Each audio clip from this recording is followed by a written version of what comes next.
इंदौर में भारतीय किसान संघ ने कलेक्टर आशीष सिंह से मुलाकात की और पश्चिमी रिंग रोड के मुआवजे को लेकर अपनी बात रखी। जानकारी मिली है कि भारतीय किसान संघ के कार्यकारिणी सदस्य अनिल व्यास ने बताया कि पश्चिम रिंग रोड के निर्माण से प्रभावित गांव की गाइडलाइन बढ़ाने की मांग की गई है।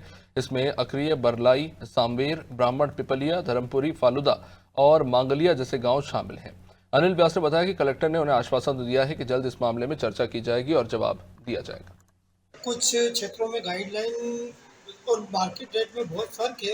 उन गाँव में गाइडलाइन बहुत कम है, इसलिए हम आज जिलाधीश महोदय से आग्रह करने आए थे कि उनने जो कि सुझाव मांगे थे भारतीय किसान संघ से, आप सुझाव दीजिए, तो हमने सुझाव दिया उनको कि उन क्षेत्रों की गाइडलाइन बढ़ा दी जाए ताकि वो थोड़ा डिफरेंस है कम हो जाए। इसलिए आए थे और वो आज चर्चा कलेक्टर महोदय साहब से हुई, अच्छी चर्चा हुई। उन्होंने बोला, आश्वासन दिया कि आप सुझाव दे दें, तो हमने सुझाव दे दिए है वैसे, तो उन्होंने कहा अभी हम विचार करेंगे। कलेक्टर साहब से चर्चा गाइडलाइन के बारे में हुई, कुछ गाइडलाइन इंक्रीमेंट करा है, पर कहीं ऐसी गाइडलाइन है, कहीं गांव की गाइडलाइन है जो कम बढ़ाई गई।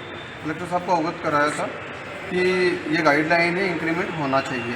इसके कलेक्टर साहब ने बोला आवेदन वगैरह देना, पंजीयन कार्यालय पे उनके आवेदन दे चुके हैं। कौन से गांव की जो गाइडलाइन जैसे कई गांव हैं, बरलाई जागीर है, ब्राह्मण पिपलिया है, धर्मपुरी है, सोलसिंदा, कटकिया, धतूरिया, बालोदा, मांगलिया, अरनिया, ऐसे कई गांव ऐसे हैं जहाँ की गाइडलाइन ऑलरेडी पहले से ही बहुत कम थी और जो इंक्रीमेंट हुआ है वो भी कम हुआ है।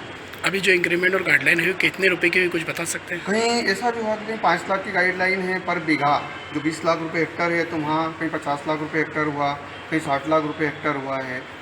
और देखिए, ये किसान संघ के लोग थे और उनके द्वारा एक हमको ज्ञापन दिया गया है कि जो गाइडलाइन वैल्यूज बढ़ाई गई हैं, उन गाइडलाइन वैल्यूज को और अधिक बढ़ाए जाने की आवश्यकता है लगभग सभी गांवों में, जिस संबंध में उनके द्वारा ज्ञापन सौंपा गया है।